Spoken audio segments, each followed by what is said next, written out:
Merhabalar efendim, kanalıma hoş geldiniz. Bugünkü konumuz eski medeniyetler hamile kalmamak için ne yaparlardı? Bunu konuşacağız, merak edenler için gelsin. Eski medeniyetlerde doğum kontrolü için aslında birçok farklı yöntem kullanmışlar. Antik Mısır'da spermleri öldürmek, vajinadan rahime geçişini engellemek için rahim ağzına böyle şu anda bizim pesser dediğimiz bir tür fitil koyuyorlarmış. Kahun papürüsünde bugüne gelen bir metin, rahim içi doğum kontrol yöntemlerini de ayrıca anlatmışlar. Yani onlar o kadar da boş değiller. İşte bu rahim içine ne kullanıyorlarmış? Akasya sakızı, ekşimiş süt, timsah gübresi ve bitki lifleriyle sodyum bikarbonatı karıştırıp rahim ağzına yerleştirdikleri bir korunma metoduyla korunuyorlarmış. Hatta bunun tarifini de papirüste vermişler. Şimdi antik Yunanlılara baktığımızda antik Yunanlılar hamileliğin bir erkeğin ve kadının birleşmesi sonucu olduğunu farkına varan tarihteki ilk millet. Bu gerçekten önemli bir bilgi.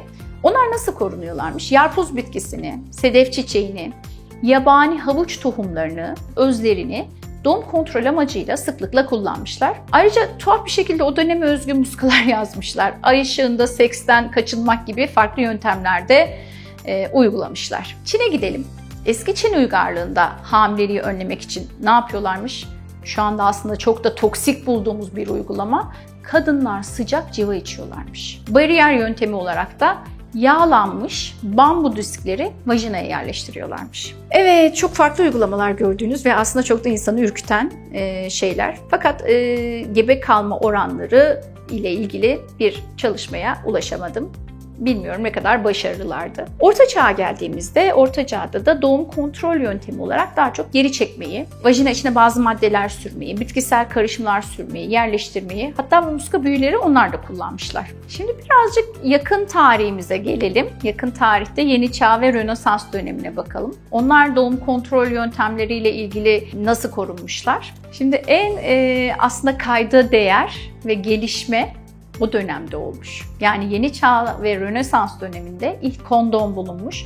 1500'lü yılların ortalarında Orta Çağ Avrupa'sında soylular enfeksiyon riskini çok önemsiyorlarmış. Onun için de ketenlerden üretilen böyle dekoratif desenli kondomlar kullandıkları o dönemde görülmüş ve o dönemin yansıması olarak da kondomlar sonradan geliştirilmiş. Peki bitkisel olarak gebelikten koruma yöntemleri var mı? Bazı bitki çayları rahimde kasılmaya, kanamaya yol açabiliyor. Aslında bu korunma değil de gebelik oluştuktan sonra belki de oluşmamasını engellemek için düşünülmüş yöntemler. Bazı bitki çayları rahimde kasılmaya ve kanamaya yol açabiliyor. Bu bitkilerin özellikleri geçmişte çok kullanılmış. Doğum kontrolünde özellikle çok kullanılmış. Cinsel ilişki sırasında ve sonrasında hibiskus çayının içilmesi gebe kalma riskini azaltıyor. Aynı şekilde ada çayı, meyan kökü, öksü otu, pelin otu bunlar da rahimde kasılmaya yol açarak kanama yapabiliyorlar ve cinsel ilişkiden sonra içildiği zaman özellikle bir oraya yerleşmişse kanama hedeflenip gebeliğin yerleşmesi engellenebiliyor.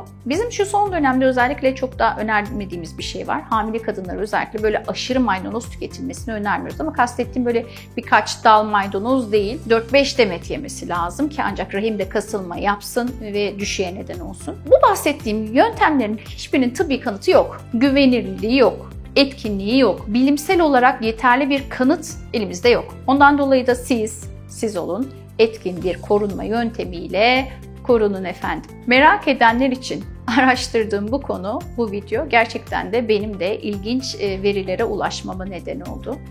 Tarih boyunca insanoğlunun aslında bazı şeyleri keşfettiğini görebiliyoruz. Yani cinsellikle beraber çocuk sahibi olabildiğini keşfetmişler.